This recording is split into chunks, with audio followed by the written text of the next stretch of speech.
தாவேகா தனித்து போட்டி, விஜய் முடிவு உறுதியா?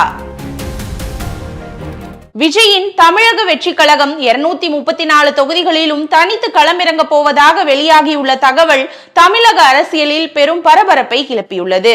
இதன் மூலம் திராவிட கட்சிகளின் பலப்பரீட்சைக்கு மத்தியில் 4 முனை போட்டி உறுதியாக உள்ளது. தமிழகத்தில் விரைவில் சட்டப்பேரவை தேர்தல் நடைபெற இருக்கிறது.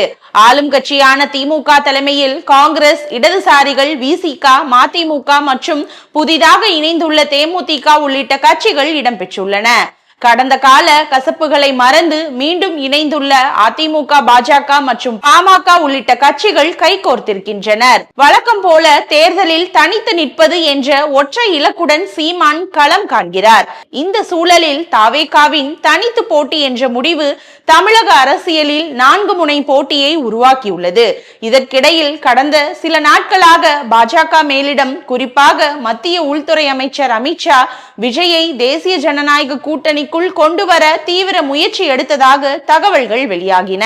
தமிழகத்தில் திமுகவை வீழ்த்த விஜயின் வாக்கு வங்கி அவசியம் என பாஜக கருதியது. இதற்காக ஆந்திர துணை முதல்வர் பவன் கல்யாண் மூலமாகவும் பேச்சுவார்த்தைகள் நடைபெற்றதாக சொல்லப்படுகிறது.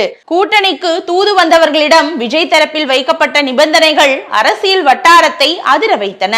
90 தொகுதிகள் ஒதுக்கப்பட வேண்டும், 2.5 ஆண்டுகள் முதல்வர் பதவி வழங்கப்பட வேண்டும் என்ற நிபந்தனைகளை விஜய் தரப்பு முன்வைத்ததாக சொல்லப்படுகிறது. இதனை அதிமுக பொதுச் செயலாளர் எடப்பாடி பழனிசாமி ஏற்க மறுத்ததால் கூட்டணி பேச்சுவார்த்தை முட்டுக்கட்டையில் முடிந்ததாக தெரிகிறது. இதை மையமாக வைத்து கட்சிக்குள் பொதுச் செயலாளர்களான புசி ஆனந்த், ஆதவ் அர்ஜுனாவுக்கு இடையே அதிகார போட்டி நிலவி வந்ததாக செய்திகள் கசிந்தன. சமீபத்தில் கட்சி நிர்வாகிகளுடன் நடைபெற்ற ஆலோசனை கூட்டத்தில் என்ன நடந்தாலும் வரும் தேர்தலில் நாம் தனித்துதான் போட்டியிடுகிறோம் என தெள்ள தெளிவாக கூறிய விஜய் மோதலில் இருந்த நிர்வாகிகளை சமாதானப்படுத்தி தேர்தல் பணிகளை வேகப்படுத்த உத்தரவும் இட்டிருக்கிறார். இருப்பினும் தொடர்ச்சியாக பாஜக தரப்பில் கூட்டணிக்கான முயற்சி நடந்து வருவதாகவும் தகவல்கள் தெரிவிக்கின்றன. இதனால் பரபரப்பான சூழல் ஏற்பட்டுள்ளது.